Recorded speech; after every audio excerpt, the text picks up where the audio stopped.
Kinshasa na biso, réalité ya banaki, réalité ya banakino. Président de la République démocratique du Congo, Félix Antoine Tshisekedi Tshilombo, avant que l'on ait aux États-Unis d'Amérique, il a accordé quelques audiences, na interview qu'on a chaîne la télévision VOA Africa. 21e réunion du Conseil de ministres et Salamaki Mokolo lobby vendredi 24 septembre 2021. Deux personnes vont couper sous na village ya Kavase ou na ville ya Beni. Voilà quelques éléments autres qu'on développé Mokolo lelo samedi 25 septembre 2021 au Ngai Merveille Mobende. Nazan et Sengo ya ko présenter les bino ankas na souhaité bino bolandi malam. Mbote na bino bandeko balandi kaka ndenge na lobaki ne bandeli chef de l'État congolais Félix Antoine Tshisekedi Tshilombo avant kolongwa na les États-Unis d'Amérique ya accordaki quelques audiences na interview moko na chaîne ya télévision VOA image pe commentaire Nathan Siata. Secrétaire d'État américain Anthony Blinken nde azalaki mutu ya suka oyo akutanaki na président Félix Antoine Tshisekedi pona ko échanger officiellement na ye. Entretien moko bilatéral oyo batiaki accès moko particulier sur partenariat moko privilégié pour na kimia pe prospérité na Afrique. Na qualité na ye ya président en exercice ya Union africaine Félix Antoine Tshisekedi Tshilombo a bosanaki te ko évoquer questions liées na ba tigre na Éthiopie, na ba élection na Somalie pe lisusu na coup d'état oyo ya Guinée Conakry oyo selon ye etikali ba situation moko isolé oyo ezali ko freiner te élan ya démocratie na Afrique. Na ko évoquer évolution positive ya pour parler sur barrage ya renaissance, Anthony Blinken a félicité qui président Félix Antoine Tshisekedi Tshilombo pour la médiation na yep promotion ya politique ya bon voisinage na sous-région. Problématique ya approvisionnement ya continent africain na vaccin contre Covid-19 yango pe ezalaki na masolo oyo esololamaki entre deux personnalités oyo avant bakabwana na kolandela lisusu pe quelques dossiers ya intérêt commun entre République démocratique du Congo pe États-Unis d'Amérique. Kasi avant Blinken, ezalaki bongo Vera Song, secrétaire exécutif ya commission économique pour na Afrique ya Nations Unies. Crise économique post-Covid na Afrique pe entrepreneuriat ya ba jeune nde ezalaki pe na liste ya ba sujet oyo ba échange ki bango mibale. Nous avons parlé des vaccins évidemment, mais aussi d'utiliser les sciences et la recherche africaine pour voir. Tolobelaki vaccin mais les sous ko utiliser la science et recherche africaine pour nakotala soki tokoki pe kozwa solution moko oyo ekouta na Afrique pe ekoki ko koma mondial poto yebike soki tozum solution moko te pour na Covid-19 ezali moi pasi to ça la relance économique structurée pour le fait que République démocratique du Congo ils ont détenir 80% ya cobalt oyo ezali na ba batterie. Futur énergétique ya monde ezali ba batterie pe esengeli ko doubler si pas ko tripler produit intérieur brut ba revenir à République démocratique du Congo s'il faut ko transformer cobalt na République démocratique du Congo. Ezali pe misala oyo to ko pesa na ba jeune et ko zala pe progrès moko ya makasi pour na République démocratique du Congo. Avant ya kolongwa New York, président Félix Antoine Tshisekedi Tshilombo a accordaki interview moko na bandeko na biso ya chaîne ya télévision ya VOA. Président congolais alobelaki nyonso oyo ezali lokola sujet d'actualité obanda na Covid-19 pe kino na ba élection oyo mboka mobimba ezali kozela. Avant ya ko féliciter na suka na yango journaliste oyo mwana mboka Mario Sumunga pona fierté oyo azali ko sala libanda ya mboka na ko sala musala moko ya qualité kitoko. Kinshasa et l'équipe partout. Bolanda compte rendu à 21e réunion du Conseil de ministres au Salamaki Mokolo lobby vendredi 24 septembre 2021 wapi ezalaki rendu public na ministre ya Petentik mwana mboka Augustin Kibasa Maliba image pe commentaire Nathan Siata. Communication 21e réunion du Conseil des ministres et bandaki na communication ya premier ministre ezalaki essentiellement sur 5 points. Il y a participation dans la 76e session. Il y a Assemblée générale, il y a Organisation, il y a Nations Unies. Premier ministre a rappelé qu'il n'a pas membre, il y a gouvernement, il y a grande ligne, il y a message, il y a président de la République, Félix Antoine Tshisekedi Tshilombo, Oyo Ezalaki articulé autour, il y a 4.1, situation sanitaire, il y a Covid-19, puis bah, effet nango. Sur le plan humanitaire et économique mondial, 2 situations politiques en Afrique et dans la République démocratique du Congo en particulier. Par perspective économique, il y a monde en Afrique et dans la République démocratique du Congo. Situation sécuritaire en Afrique et dans la République démocratique du Congo. Côté, il y a ligne de conduite. En termes d'engagement budgétaire, conformément à la directive, il y a chef de l'État, et dans le programme, il y a gouvernement, et la décision, il y a un conseil des ministres. Premier ministre a rappelé qu'il nécessité améliorer la qualité des dépenses pour que effort réalisé dans la croissance, il y a des recettes et la pambate.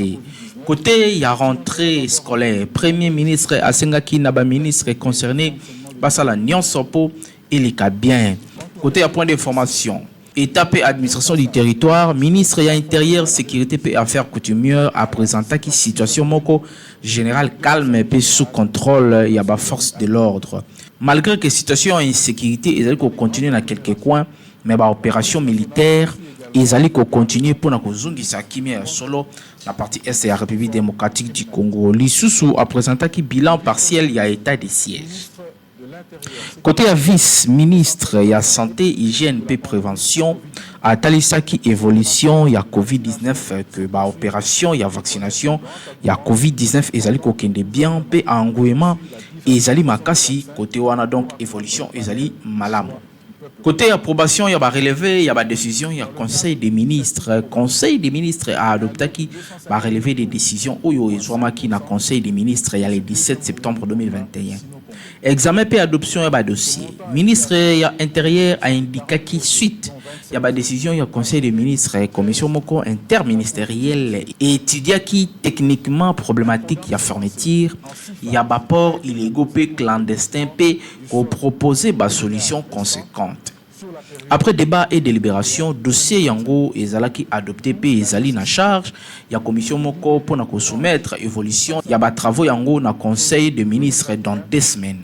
Examen et adoption, il y a projet de texte. Projet de loi portant autorisation, il y a prorogation, il y a état de siège. Na partie Ndambu, il y a territoire national. Pour nous permettre, na forces armées, il y a poursuivre l'opération. Vice-ministre, il y a justice et garde du sceau. A présenté qui projet l'issue de loi autorisant prorogation, il y a état de siège. Na province, il y a Ituri. Nord Kivu pour la période de Moko Lisusu il y a 15 jours. Après débat et délibération, projet de loi Yango Ezalaki adopté. Et Bandaki na 11h20, réunion au conseil des ministres et Silaki na 17h29. Kinshasa, il est qui partout. À 17h29. Je vous remercie. 2 personnes bakufi lisusu na village ya Kavasewa na ville ya Beni na province ya Nord Kivu. Nathan Siata pour na ba détail. Par intermittent. La violence est allée continuer, s'accentuer de plus en plus dans la chefferie ya Bachu, dans le sud du territoire ya Beni, dans le nord Kivu. Au moins 2 personnes les sous bauti ko bango na ba homme armé na poko kaka ya lobby vendredi 24 septembre 2021 na village Kavasewa ndenge bazali ko affirmer awa na société civile locale. La victime oyo bauta ki na bilanga Moïse Kiputulu moko ya ba responsable ya société civile na chefferie il y a Bachu a expliqué à la presse locale Mokolo Lelo samedi 25 septembre 2021 que Bakor Oyo et Monanaki ligoté pe forfait Oyo ils allaient perpétrer dans moins d'1 kilomètre il y a position moko ya armée ndenge azali ko préciser awa identité il y a ba hauteur Oyo ils allaient nous encore connité mais na zone Oyo bazali coopérer ils allaient ba miliciens mai pe ba combattant ya allié de forces démocratiques ya ADF nde bazali ko sala rage.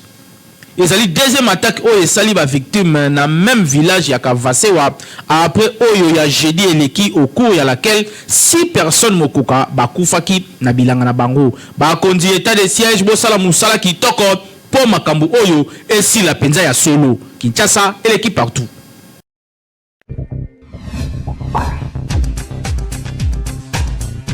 Kaya o pe stylo Simba nde ba produit à qualité au Beltesco a tili biso na marché pour préparer rentrée scolaire ya bana biso malamu pe pour na bana biso batanga malamu kasi yango ezoteka partout.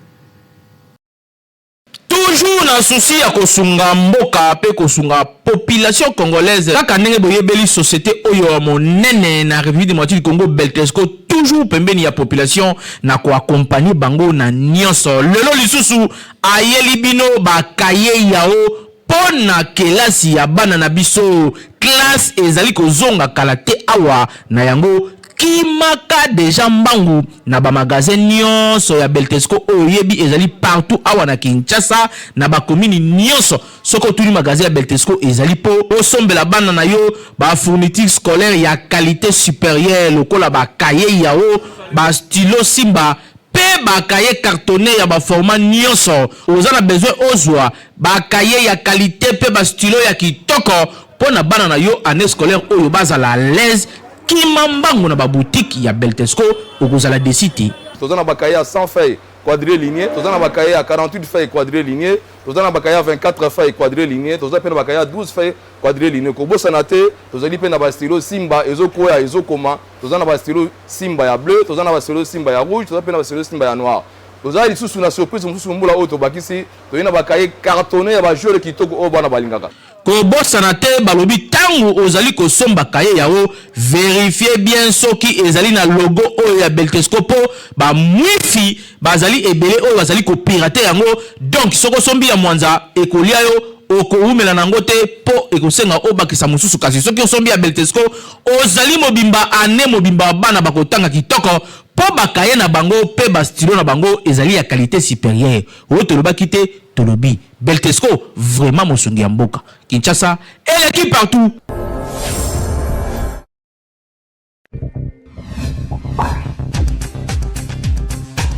KNB News, première chaîne d'actualité en continu Kasnalingala o wapi déjà tribunaux bémission na bino bolingaka mingi na YouTube kindoki politique bémission et ça ke congolais nyonso ayeba nini ezoleka na mboka na yepo ande bozwa ka information sur pe vérifiable kasbo sanate ko s'abonner.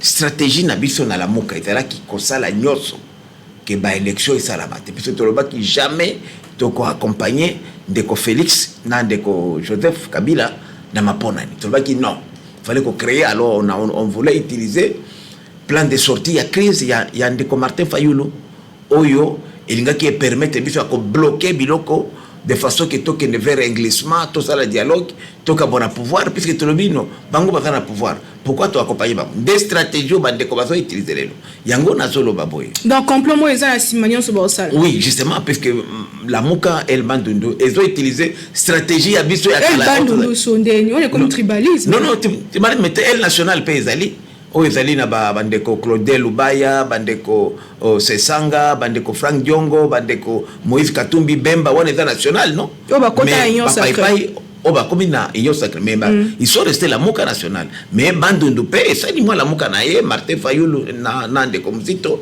basali el bandundu na bango et ça s'appelle la muka bon mais ça te tokotala sko we ko émerger na yango na zayi ko lobake biso pona biso sincèrement tomoni vraiment sens il y a combat oyo bande ko faire d'abord lelo bazolo ba seni za politique mais seni ezate il n'y a pas encore de seni okolo ba lelo que ça politique nombre de gens de bochende bokaboeli ba poste mais non c'est pas la première fois d'abord nombre de gens biso to la majorité toté 6 et pas na biso to pesi ba opposition ba 4 opposition en société civile ba toujours ensemble depuis quand biso erto to dans opposition biso na société civile on était toujours na bloc moko parce que tozo combattre le pouvoir bango baza 9 sur oti 4 na bango oti 5 il y a société civile baza 9 baza majoritaire alors ngana ko comprendre premier il y a réalité et dans nini balobi seni za politique maman bandato bandaki na premier cycle électoral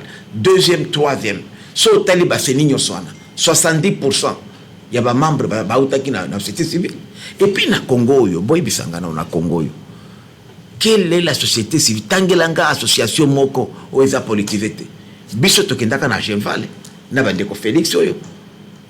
To sali rassemblement, mais ta la charte ya rassemblement. Parce que Congolais tangaka te.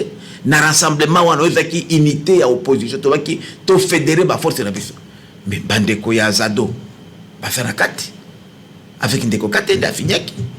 Bandeko ya Akash ndeko kampi amba finyaki lucha d'ailleurs levé nanga propre mwana ya petite sœur nanga mais que son âme repose après like kulula avec on a fini alors ce que le nanga société civile là eza a politique eza ngai Willy Mishiki depuis naza na IDPS c'est l'église catholique qui nous soutenait avec Malula à l'époque monseigneur Malula cardinal Malula bana na biso batu IDPS babando ko futa kela cité tito zui moko na biso batie préfet kona malgré que le bango le boza bakomi benga bakomi ko nde bato balelo ke nde na joso ke église oyo ba proté bakatu basaka politique ngana sala politique na ba église. Alors quand quelqu'un congolais comme Martin comme Muzito ba bisinga ke ba église eza a politique mais bauti la monde nini. Tant aux Oloba, apparemment, Philippe Biesa beaucoup plus trop opposition. Awa na kolobe la position ya Philippe Bité, na kolobe la position ya peuple congolais. Nali nazali activiste pro changement na kati ya mouvement citoyen Filimbi, mais awa na kolobe la position ya peuple congolais, intérêt na ye, situation na ye.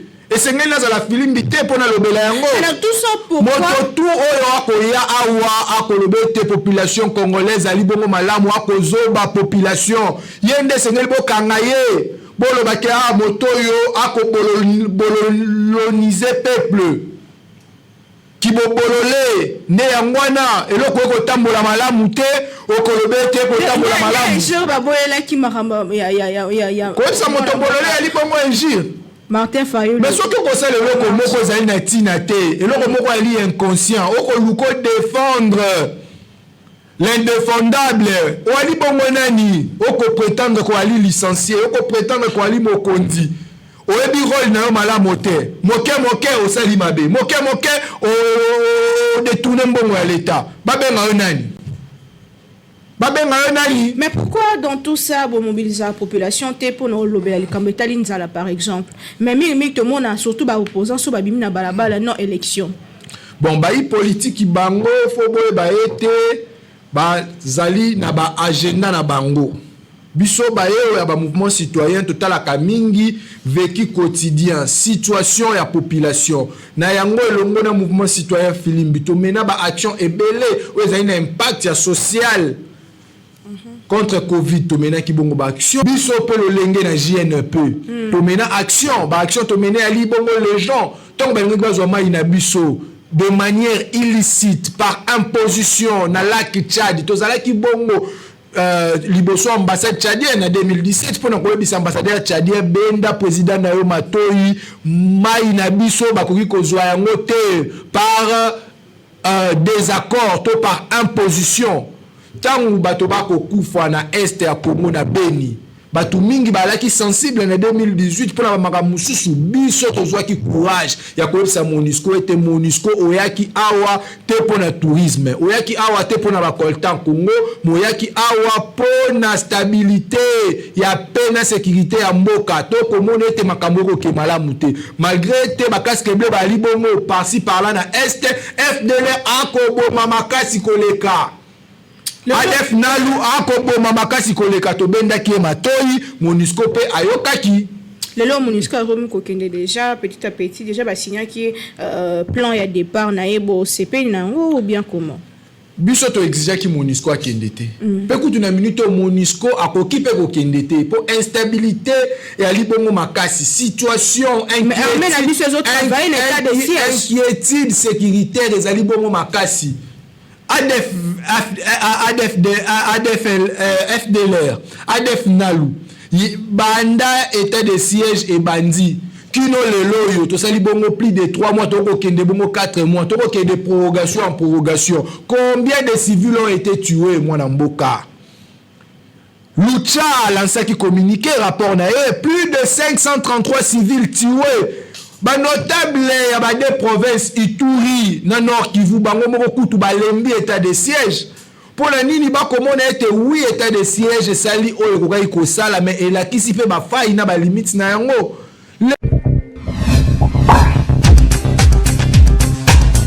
Motuna etuna lelo na KNB News mingi totunaki ba maman est-ce que ceux qui mobile na pétition utiliser ba réseaux sociaux okoyoka to ko continuer bokande ba kino ba réagir na micro ya Peggy Ilunga. Soumission eza action ya ko se soumettre ya ko mettre sous autorité ya moto surtout na mobile oya honora yo yango eza lisusu disposition ya ko obéir mwasi ya malamu azalaka soumise na mobile na ye pour mobile na libala yende azalaka chef ya famille pe autorité morale mwasi ya malamu asalaka oyo mobile na ye alobi pe asengi oyo mobile na ye alingi te akosala te kasi basi mususu bazalaka tellement teti à tel point que ata mobile na ye apekisi likambo asala te ye akosala ngo na mutu makasi nyonso mobile na mobile azalaka na ndenge na ye alingaka mwasi na ye azala mibali mususu balingaka te basi na bango basalela ba telefone mibali mususu pe balingaka bango basi basalela telefone kasi atili ye ba condition lokola aboyi mwasi na ye asaelaka ba réseaux sociaux kasi ya pasi ezaki basi mususu pekisa na yo ye kolia kasi ko utiliser téléphone te aza tellement accro na ba réseaux sociaux que partout otambola saka na téléphone na maboko soki mobali ya pekisi yango malamu kutu ba beba na topi ba swa na kasi akoyoka te yango biso magazine KNB News totuna kina ba femme kinoise soki mobile na yo apekisi utiliser ba réseaux sociaux okotika to ko continuer. Eza moi passe parce que téléphone pour reçoit les réseaux sociaux eza non tout d'abord na avantage belé ça avantage belé pour en bref na boya faut na yeba raison au apekisi c'est na moni qui a raison eza valable tellement na za mosalibala na kokondima mais ce que eza ngo ba raison moko open na que ça là que peut se passer na boya faut na c'est la téléphone parce que téléphone est facilité biso makambo belé pour ngai ko sala la réseaux sociaux ya nango mabete pour na ba information tozo zwaka na ba réseaux sociaux pe ezo fungola biso pe ba idée mususu pe ba makambu mususu pe na kati ya réseaux sociaux yesiko arobo yango à propos de quoi ceux que non sala on ndenga mabe nde wana akoko boya na kondima soki na ndenga mabe mais soki na ndenga mabete na osalela apekisinga bona koki koyoka ye poza mobali na ngai conseil ngai nakopesa basi mobali so mobali apekisi eloko fo kotika parce que alingi yo atio na ndako wana ofanda oya operde libala no likola réseaux sociaux ba misusu nde bakomisango bisika na bango ya bashida ya makambo bele yango moni mobali amoni sispe na ndako nda pekisi mais pona nga mobali na nga yebi ke na sala ngo na ndenga mabete pe azape na ba idée wana te na mutu na epo akanisela ngai na kotuna nano raison nini azopekisa ngai na salela réseaux sociaux mais sima wana nde na koyeba ke apekisi nga pona nini fona yeba pe réseaux sociaux eza réseau wapi WhatsApp ezalaka pona ba numéro tosolaka na éviter so réseau nini Facebook na ba TikTok wana na saelaka te ngai WhatsApp kaka te wana esimba te na so WhatsApp ezana ba numéro ya moto toyebani na ye nde kozala na telefone nanga po tobengana no tona ba famille misika WhatsApp ezoyede biso po tosolaka na ba appel normal ezokonsome siko tango yo kopekisanga na ide nini oloti ndoto nini réseaux sociaux eza mabe te ezosunga biso ekomaka mabe soki mutu yo moko okoma osalela ngo mabe nde réseaux sociaux ezokoma mabe na baraison ngo eza makambo ebele eza ya malamu makambo mpe ebele eza ya mabe mais tant que yo lobi ke mobali soki aboyi mwasi nasalela réseaux sociaux eza problème te oui nga part de ma part na otosa soki mobali na nga amoni yango mabe alingi na ye te nasalela ngo na otosa na otika eza na d'autres part pe mobali misusu msu amonika na zuwa okutani na bacopain ya kala bozo se communiquer epesa pe ka zuwa na ba réseaux sociaux tozosala buzobe ezebele mwasi alibala akosalela Facebook te réseaux sociaux te soki mobali na permettre ye te mobali azali nanu maître ya vie aza nanu maître ya vie d'abord vie na ngai aza mokonzi na ngai soki apekisi nga eza na ntina no parce que ba réseaux sociaux mosusu ekoma na bato moko ozala okala okokomona na partie ya Facebook ato parce que eza na numéro te mais soki mobile no aboyi on a fait na ba réseaux sociaux pona nga c'est mena c'est la ta WhatsApp ezalaka photo za ba numéro photo yebana c'est ça parce que ba réseau wana et comment ko bebisa basi mingi pe bana mingi soko za mwasi oyo yebi koto sa mobile na yo ya ndaku otiki mais soko za mwasi oyo oza lolenge kaka lolenge wana a continuer mais conseil nanga batika soki mobile aboyo tiki mobile na yo ya ndaku yende a remplacer papa na yo donc oza sous responsabilité na ye soki apekisi yo likambu yoka pe tika yango kasi ko bude mobile na yo pe ko boya ko yoka makamazo loba eza mabe makasi pour femme sage pe soumise yende asalaka ki famille na ye za l'exemplaire pe en ambiance ya bien Kinshasa et l'équipe partout.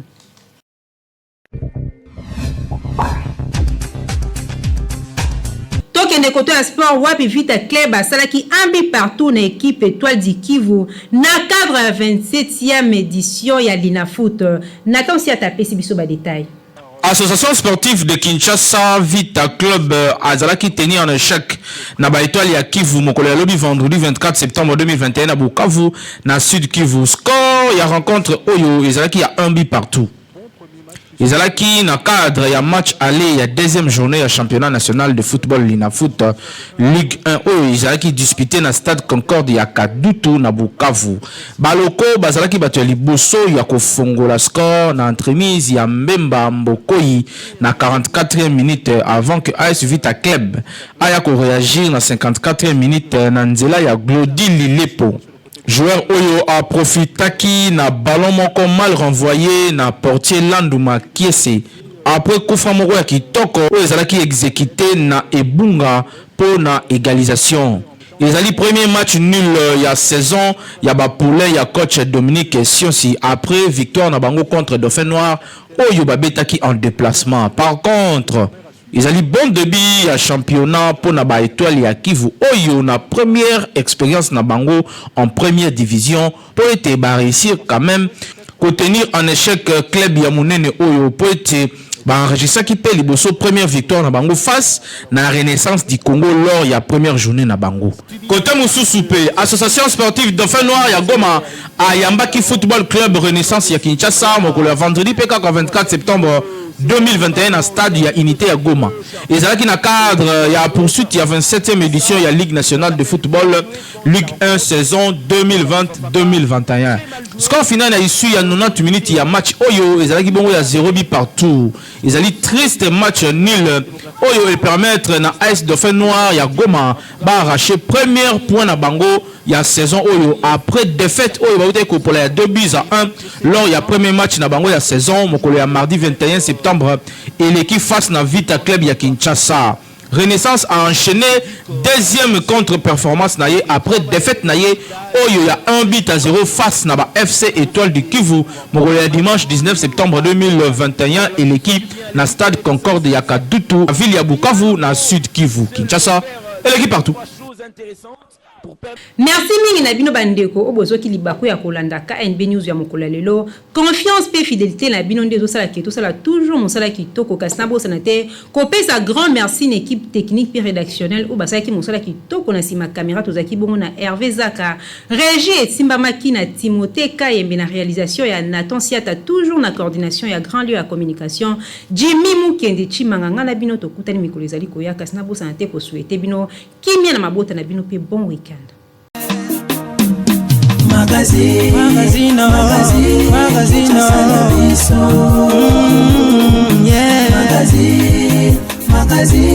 Kinshasa na biso réalité ya banaki réalité ya banaki no